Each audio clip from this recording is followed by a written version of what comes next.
Israel ataca a Siria. De eso hablamos hoy aquí en Andrew Álvarez Molusco TV. Suscríbete a este canal de YouTube, dale a la campanita, ahí está la caja de comentarios. Andrew, ¿cómo estás? ¿Todo bien? Muy bien, Molusco. Saludos a todos ustedes, amigos y amigas, acá a través de Molusco TV. Plena Navidad, bueno, se calienta aún más la cosa en el Oriente Medio y definitivamente tenemos una situación que es una crisis por un lado y por otro lado, pues para algunos es la liberación. Tenemos a Israel peleando varios frentes de guerra, en la Franja de Gaza, en el Líbano, ahora en las alturas de Golán, allá en Siria, y tenemos también obviamente el cese al fuego por el momento, aparentemente de los hutíes allá en el área de Yemen, en el Mar Rojo, pero tenemos ahí un pandemonium. Vamos a ver qué nos depara el nuevo año cuando esto se resuelva, sí se resuelve. Lo que dice la información es que el ejército israelí tomó el control del lado sirio del monte Hermón, de la zona desmilitarizada entre Siria e Israel. Esto luego de un despliegue de tropas y varios ataques aéreos en la región. O sea, Israel tiene tantas tropas. ¿Cómo es? Bueno, ¿de cuánta gente estamos hablando en el ejército de Israel? Porque está en varios frentes. Vamos por parte de nuevo, porque esto es bien complicado. Hay gente que subestima a Israel, no sabe de lo que hablan. Exacto. Israel, en Arroyo Habichuela, porque honestamente para eso es nuestro podcast. Israel es el ejército del FDI, la Fuerza de Defensa Israelita. Es el mejor ejército del Oriente Medio, es el mejor equipado, es el mejor entrenado. Israel. Por encima, chiquito. ¿Chiquito? Casi como Puerto Rico, o sea, chiquito, pero con un poder enorme, inclusive con armas nucleares, lo que le da una ventaja estratégica enorme sobre cualquier país de la región. Eso mismo yo siempre digo, chiquito pero con un poder enorme. Bueno, eso es importante, ¿no? Que para que sea grande y manganzón, chiquito y un poquito de humor estúpido para tratar de bajar la tensión. Ya este podcast es tenso de por sí. Muy bien. No, pero claro, entre lo serio y un poco de relajamiento viene bien ese equilibrio mental también. Bueno, la situación obviamente es crítica en esa región, en el sentido de que, como te he dicho, hay varios frentes de batalla en este momento. Israel ha tomado, ¿no?, lo que sería un buffer zone, ¿no?, una zona que tienen desmilitarizada, que era parte de un acuerdo que desde 1974 había firmado Siria y el gobierno israelita. La realidad aquí es que ahora mismo no hay ningún acuerdo. Ha dicho Benjamin Netanyahu, el primer ministro de Israel, que ese acuerdo se rompió porque ya no existe el gobierno de Al-Assad, ya no está allí. Por ende, ahora no hay ningún acuerdo. Así que ellos han decidido no solamente tomar parte de esa región, donde hay una serie de datos que vamos a traer aquí, que es tal vez la realidad o la razón por la cual toman esto, no únicamente por la seguridad de la frontera de Israel. Esto es bien interesante, ¿no? No únicamente se hace esto, sino que Israel ha bombardeado más de 75 blancos diferentes dentro de Siria. Es decir, aprovecharon para alegadamente ir eliminando sectores o zonas donde pueda haber desde Hezbollah, Estado Islámico, y sobre todo pueden haber defensas aéreas S-400, S-300, que son antiaéreas, poder eliminar obviamente diferentes búnkers que estén llenos de municiones y tratar de inutilizar lo más posible cualquier tipo de herramienta militar que puedan tener los nuevos grupos yihadistas que tomen allí. Por un lado, no le están declarando la guerra a los yihadistas, ¿no?, ni al HTS, que es obviamente el grupo más mencionado, sino que ellos están tratando de neutralizar todo tipo de armamento y equipo. ¿Qué pasó? Si hacemos un poquito de memoria para que la gente encaje cómo se trabaja en este tipo de operaciones, esto es importante. Cuando, por ejemplo, cayó Muammar al-Gaddafi allá en Libia, al norte de África, un poco más allá, más cerca obviamente de la zona del Mediterráneo, Europa, la CIA se mantuvo dentro de las operaciones que habían allí en Libia. Se había retirado medio mundo, había terminado la operación de la OTAN, los bombardeos de Estados Unidos y de sus aliados de la OTAN. En ese momento pues había un sinnúmero de grupos diferentes, ¿no?, peleando, y caudillos o warlords peleando por el control de Libia en aquel momento. Bueno, pues ¿qué hizo la CIA? La CIA trató de ir ubicando dónde estaban los explosivos, si habían armas químicas disponibles, si habían misiles portátiles disponibles que se podían neutralizar o eliminar o bombardear utilizando, por ejemplo, los drones o cualquier otro tipo de herramienta que tuviese Estados Unidos por una operación especial. En estos momentos lo que está haciendo Israel es precisamente algo parecido. Está aprovechando esa situación para ir eliminando focos, no solamente focos de resistencia que pueda tener Hezbollah allí o inclusive Irán, sino eliminar cualquier tipo de armamento que posteriormente pueda ser utilizado contra Israel.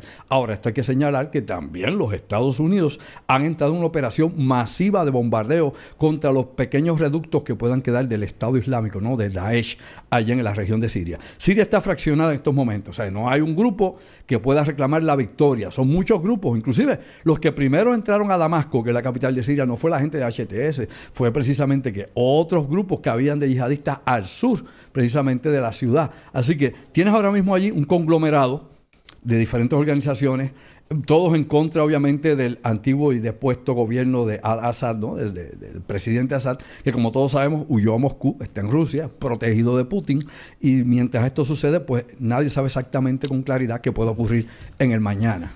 Siempre hemos hablado de Siria, pero es como todo. Esto de repente hablamos mucho de Rusia y también Ucrania, pero de repente queda como un quinto plano en cuestión del interés público y también el interés de los medios de comunicaciones. Y así mismo pasó con Siria. Yo recuerdo como si fuera ayer, las imágenes de Siria han sido terribles. Siria es un desastre. Sí, señor. Con honestidad, es un país ingobernable ahora mismo. No sé ni tan siquiera cuál es el estatus de Siria ahora mismo. Fuera de esto que estamos viendo que Israel lo acaba de atacar, obviamente por simplemente estrategias para no dejar, para que... si están montando algo en Siria, vamos a tumbarlo desde ahora, para que ni nazca. Claro. Bueno, Israel ha dicho que ha ocupado estas regiones de las alturas del Golán, que estaba bajo control del ejército sirio, que se deshizo, o sea, no existe el ejército como tal.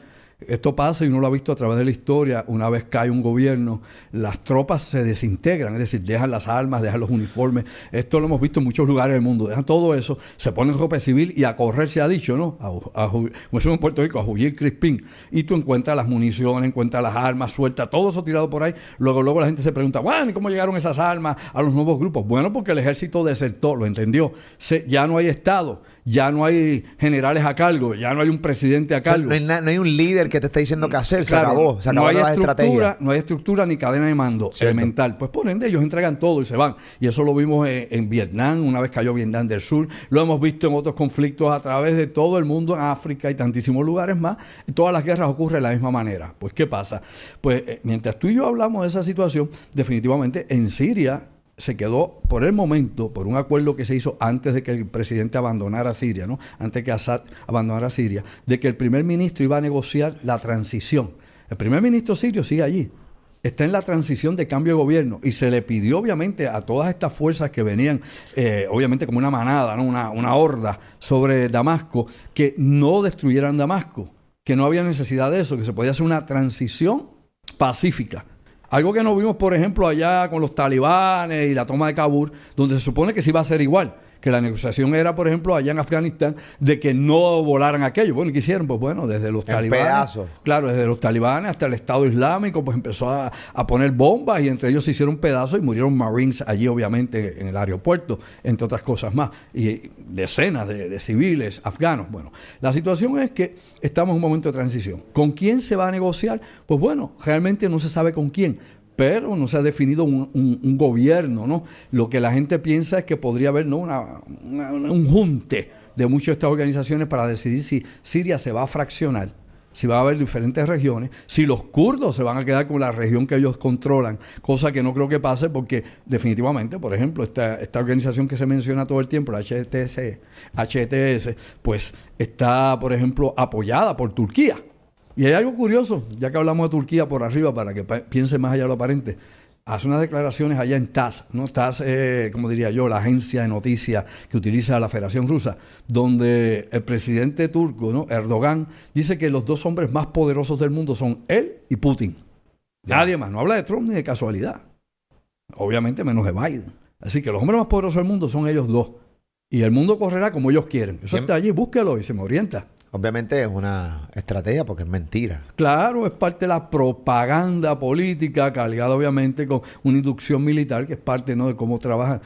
Obviamente esto es un guión que dan los servicios de inteligencia para que cada uno de estos líderes pues haga una exposición para que haga eco en el mundo. La idea es buscar eco, cómo trabaja, ¿no?, en la cabeza, en la psicología de la gente.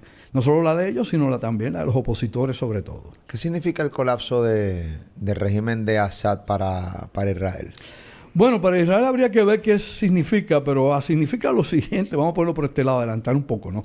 No solamente la toma de territorio con la promesa de Netanyahu, si usted puede creer en la palabra Netanyahu, allá usted, de que esto va a ser temporero y que ellos van a retirarse, ¿no? Como supuestamente iban a hacer disque en el Líbano, pero allá sigue el fuego y siguen obviamente las tropas dentro del Líbano.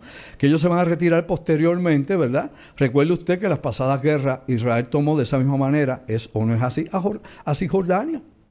Para hablar de esto, las alturas de Golán, que son clave porque ahí donde está el agua potable que utiliza Israel. O sea, el agua para la agricultura israelita viene de esa región que tomó Israel de la última guerra que tuvo contra los sirios.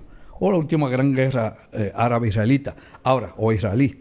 Déjame decirte algo, en esa región mucha gente ha olvidado, porque la gente, como te he dicho, a veces no explora un poco, hay que buscar el trasfondo histórico de todo. En esa zona se descubrió petróleo, una enorme cantidad de petróleo y a niveles bastante superficiales. Así que Israel en estos momentos está en una zona rica en petróleo. Y esta zona rica en petróleo, pues obviamente le interesa a Israel poderla controlar y no dejarla que una organización que ha sido catalogada como terrorista o socios que pueda tener más adelante Hezbollah o cualquier otro, está sacando millones de dólares para financiar obviamente operaciones clandestinas o sobre todo operaciones contra el Estado de Israel. Así que Israel está en una zona que ha tomado, que se sabe que hay unas enormes cantidades de petróleo subterránea. Adriel Toyota te trae su gran venta navideña. Nueva RAV4 2024 con bono de $2,500 o interés desde el 4.98% solo hasta el 15 de diciembre en Adriel Toyota. Ubicados en Dorado, Río Grande y Barranquita. 787-305-3344. Sabemos que este ataque lo hicieron para no dejar que evolucione ningún tipo de, ¿cómo te digo? Es meramente estratégico. Es meramente estratégico. Pero ¿qué tú entiendes que vio el gobierno de Israel que decidieron atacar a Siria? Una oportunidad de poder obviamente romper cualquier lazo, ¿no?, entre Hezbollah o lo que quede del ejército sirio, de que armas del ejército sirio pasen a reforzar a Hezbollah, poder obviamente desmembrar completamente las conexiones que tiene Irán con lo que quedaba del gobierno sirio, porque quienes están peleando en este momento no son chiitas, son sunitas. Y de hecho se han descrito ya masacres dentro de Siria por estos grupos yihadistas que localizan obviamente a minorías y las eliminan. Se supone que el acuerdo debe ser para que no intervenga directamente las Naciones Unidas, ¿no? Que el Comité de Seguridad de las Naciones Unidas, que en esta ocasión, vea si es o no es así, pues va a tener a favor un voto de Rusia. Me explico. O sea, la Federación Rusa siempre bloquea cualquier gestión que haga Estados Unidos en este comité.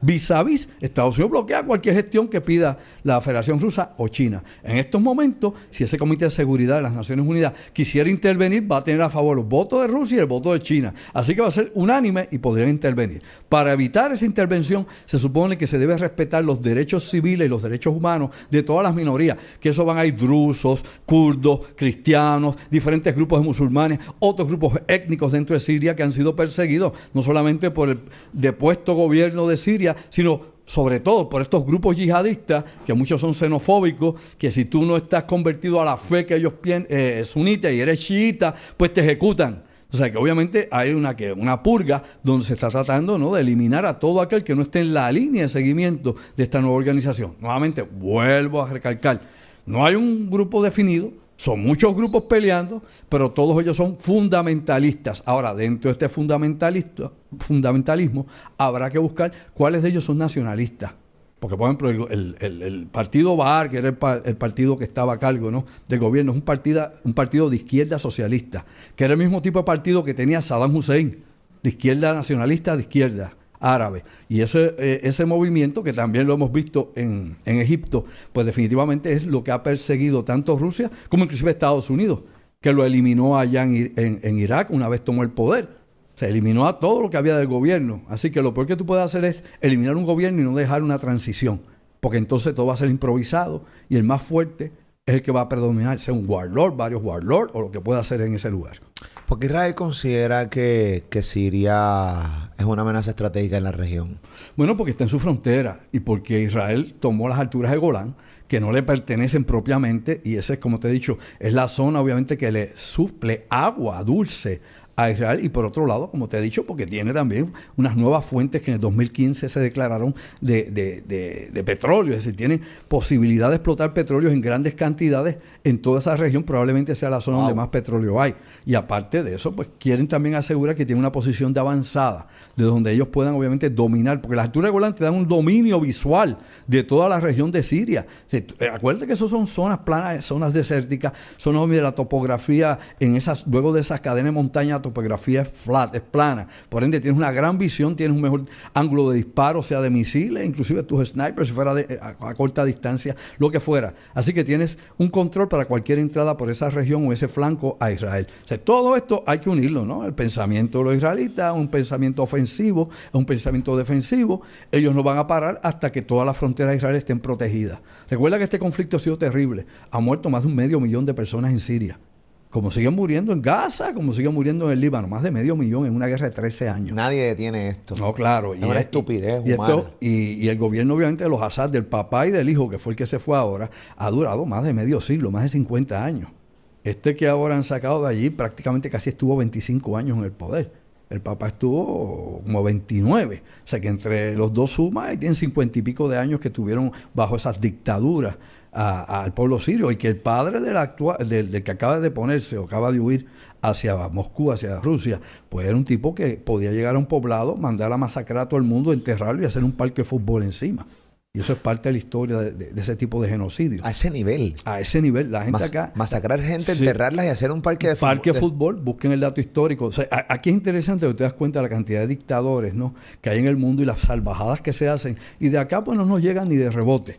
Aquí la gente pues generaliza basado en información de última hora, lo que han conocido por el tiempo que han vivido. ¿Qué papel juega Irán en este conflicto? Bueno, ahora habrá que ver qué papel va a jugar Irán, porque obviamente su principal aliado en la zona para poder enviar a través de fronteras armas hasta Hezbollah y obviamente hasta la Franja de Gaza a Hamas era precisamente Siria. Ahora, el gobierno sirio, de nuevo, hablando con la cuestión que me preguntaste de Israel, ¿qué ve Israel en todo esto? Acuérdate que te dije que había un acuerdo en 1974, ¿no?, entre ambos países para no entrar en conflicto. Cosa que cada rato sí sucedía. Por ejemplo, si usted está al tanto siempre de lo que ha pasado en la región, va a darse cuenta que Israel bombardeaba cada rato a Siria. A cada rato, o sea, por años, bombardeaba, inclusive bombardeó Damasco. ¿Es o no es así? Pero Siria no respondía realmente. ¿Por qué? Porque aunque aunque el gobierno de Siria tenía de aliado a Irán, que es un enemigo a muerte de Israel, su presidente, al-Assad, no era un tipo radical en el sentido de enfrentar a Israel como su padre. Me explico, por lo arroz habichuela, como tú dices. Permitía muchas cosas. Permitía que Israel bombardeara y no había represalia. Permitía inclusive que en un momento entraran comandos también en su territorio. Y no protestaba ni decía nada. Se hacía la vista larga para no entrar en un conflicto directo con Israel que sabía que no podía ganar. Así que permitía operaciones israelitas aéreas, terrestres en su territorio para que eliminaran, qué sé yo, a sus aliados de Hezbollah, que son sus aliados de él, a sus aliados iraníes, que son sus aliados. Se permitía ese tipo de operaciones. Ahora, ¿qué pasa? ¿Quiénes pierden en todo esto? Irán pierde muchísimo. Ahora mismo el gobierno iraní está diciendo que esperan que los lazos de amistad y colaboración entre Siria e Irán se sostengan, cosa que no creo que sea ya de la misma manera, porque para empezar son musulmanes pero de diferentes ramas, y eso de por sí es peor que ser cristiano con ellos. Por otro lado, los rusos también. Los rusos tienen bases aéreas y navales, muelles, puertos allí. Los rusos están negociando a ver con quién de todos estos grupos, de que no ataquen, que mantengan íntegras sus bases aéreas y sus bases navales. Eso habrá que ver qué deciden los nuevos gobernantes de Siria. Si los expulsan de allí, que estarán en todo el derecho a expulsarlos, sacarlos del lugar y buscar un nuevo negocio con otros aliados en la región. Si se van a poner nuevamente a representar los intereses rusos, que si hacemos memoria para que sepamos de qué se habla, demolieron a Siria.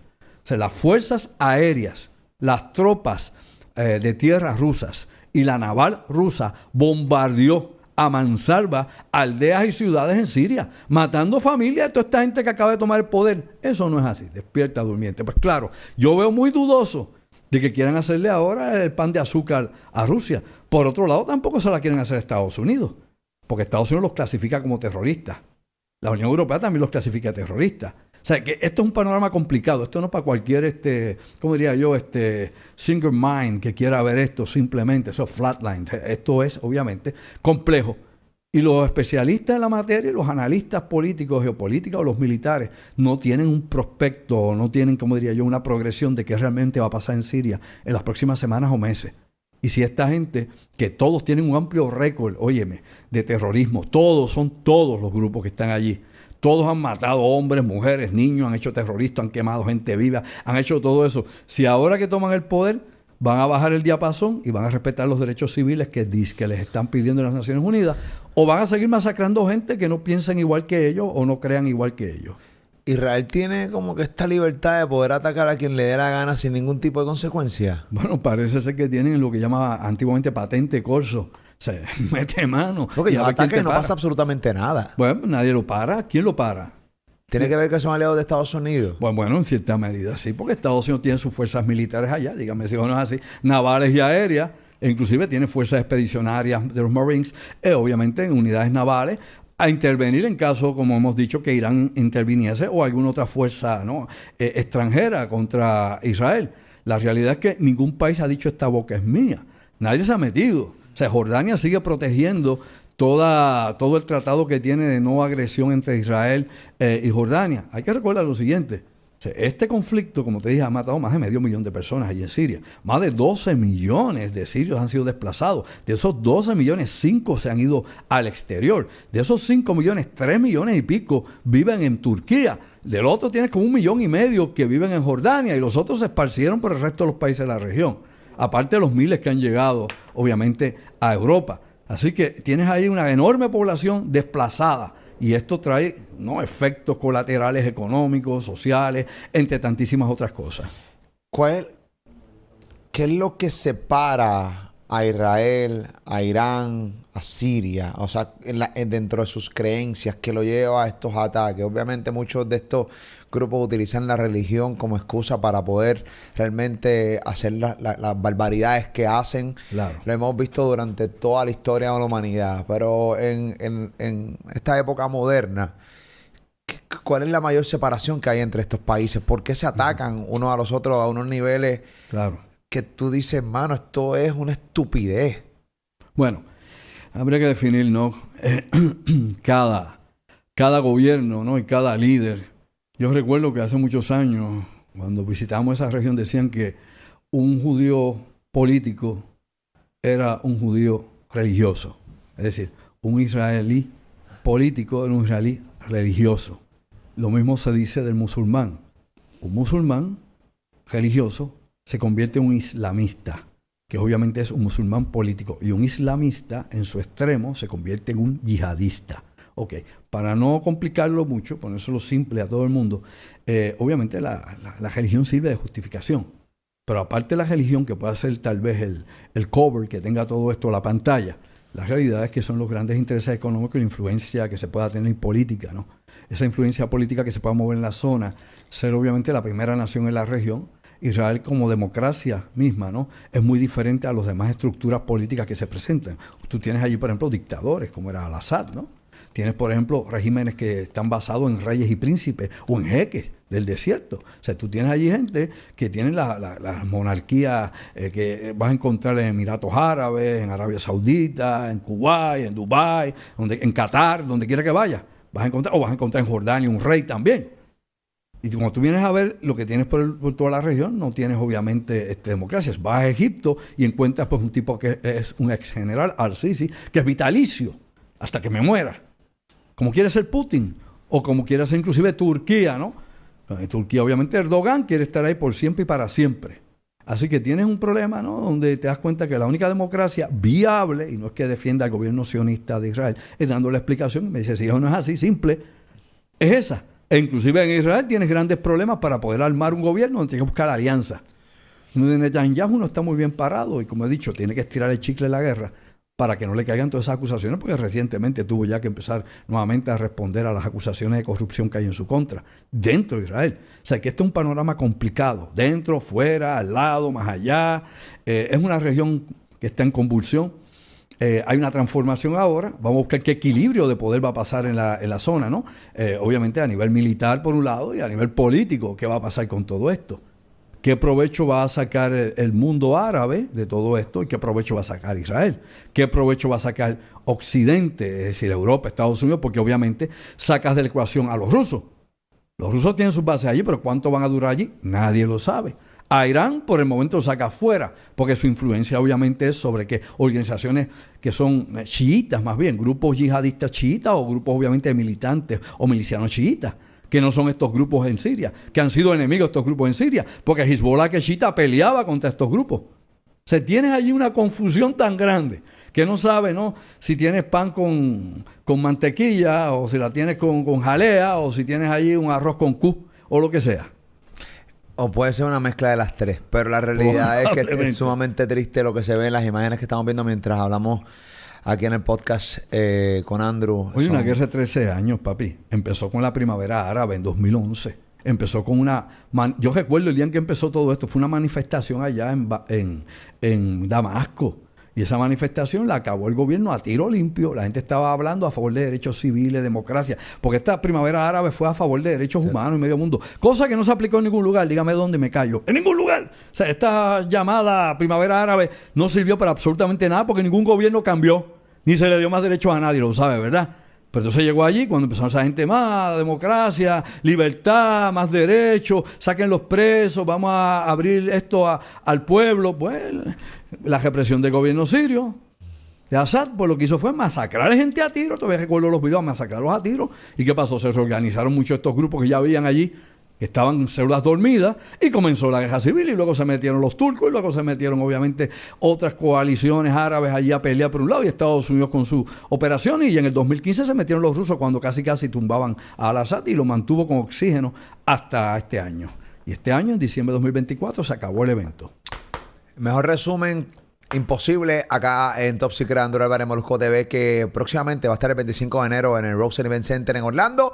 No te lo puedes perder con Andrew Álvarez, Top Secret 2.0, material censurado, ¿ok? Esa es la que es, así que no te lo puedes perder por nada del mundo. Andrew, adelanto lo que tendremos este próximo 25 de enero en Orlando, Florida. Vamos a tener un viaje nuevamente acá al Puerto Rico secreto, el underground de Puerto Rico, ¿no? Lo que se supone usted no deba saber, en pocas palabras, y más allá de ese anuncio en particular, definitivamente el material es sumamente comprometedor, es sensitivo.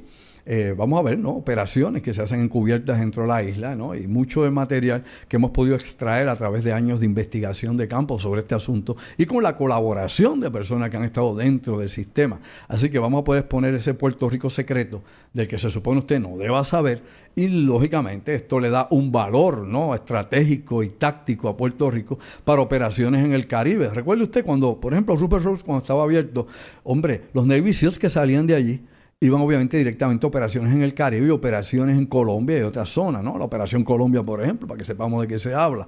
Los famosos Broncos en Colombia, ¿no? Y el equipo y los millones de dólares que se invertían allí y dónde se entrenaba esta gente y dónde iban los comandos. Todo eso a través de todo este esquema enorme que llamamos también, ¿no?, la conexión antillana, por donde se corre las drogas a través de las Antillas, llegando inclusive a Vieques, Puerto Rico, y de ahí se distribuye no únicamente hacia ciertas zonas de Estados Unidos, de la Florida, etcétera, sino obviamente cómo se cambia este canal o se cambia este camino hacia Europa. Hay muchísimas cosas las que se supone usted no deba saber. Aquí vamos a hablar de todo eso, vamos a ver también cuál es el rol de la CIA en todo esto, entre otras operaciones de la mar de interesante y otras organizaciones militares y paramilitares. En Puerto Rico, como he dicho y lo voy a mencionar, es un portaaviones en medio del Caribe, porque se haya ido la estación naval de Rupert Rhodes, no completamente, parte de ella, o porque obviamente en Aguadilla no esté Ramey, parte de ella. Eso no quiere decir que Puerto Rico no esté operando a nivel naval y aéreo. Claro que sí. Tienes todas las otras pistas bajo control precisamente del Comando Sur de los Estados Unidos, de cualquier operación que se quiera llevar aquí. Por ende, en Puerto Rico ahora, para que ustedes sepan, se han invertido o se van a invertir miles de millones de dólares para restablecer una serie de estructuras o realinear otras. ¿Para qué? Para nuevamente tener un punto específico, tanto de seguridad como defensa. Inclusive, nuevos escuadrones de combate de aviones que van a ser designados a Puerto Rico. Lo que se supone usted no deba saber, lo va a ver allí. Evidencia, no lo digo yo. Es la evidencia para que mastiques con las neuronas y sepa de qué se habla. Así mismo, Top Secret, Andrew Álvarez, material censurado. Así que no se lo pueden perder. 25 de enero del 2025 en el Rosen Event Center en Orlando. El Correo de Orlando, así que compren su boleto ya a través de molusco.com, molusco.com para boletos, molusco.com para boletos, Top Secret, material censurado. Andrew Álvarez, no se lo pueden perder por nada del mundo, ¿ok? Se la que hay. Sigue a Andrew Álvarez a través de todas sus plataformas digitales. Andrew Álvarez Chardón, página oficial, su fanpage en Facebook. Andrew Álvarez Chardón, también su canal de YouTube. Suscríbete a su canal de YouTube, dale a la campanita y también consume su contenido todos los días. Y aquí en el search pones Andrew Álvarez, Top Secret, Molusco TV, y obviamente pues ahí tienes todos los episodios. Oye, ninguno pierde vigencia. Lo puedes consumir cuando tú quieras, a tu gusto. Muy bien. Esa es la que hay. Como siempre, Andrew, gracias por estar con nosotros. Gracias a ti. Feliz Navidad a todos. Sí, nos vemos más adelante. Esa es la que hay. Seguimos. Top Secret. Síguelo. Molusco TV.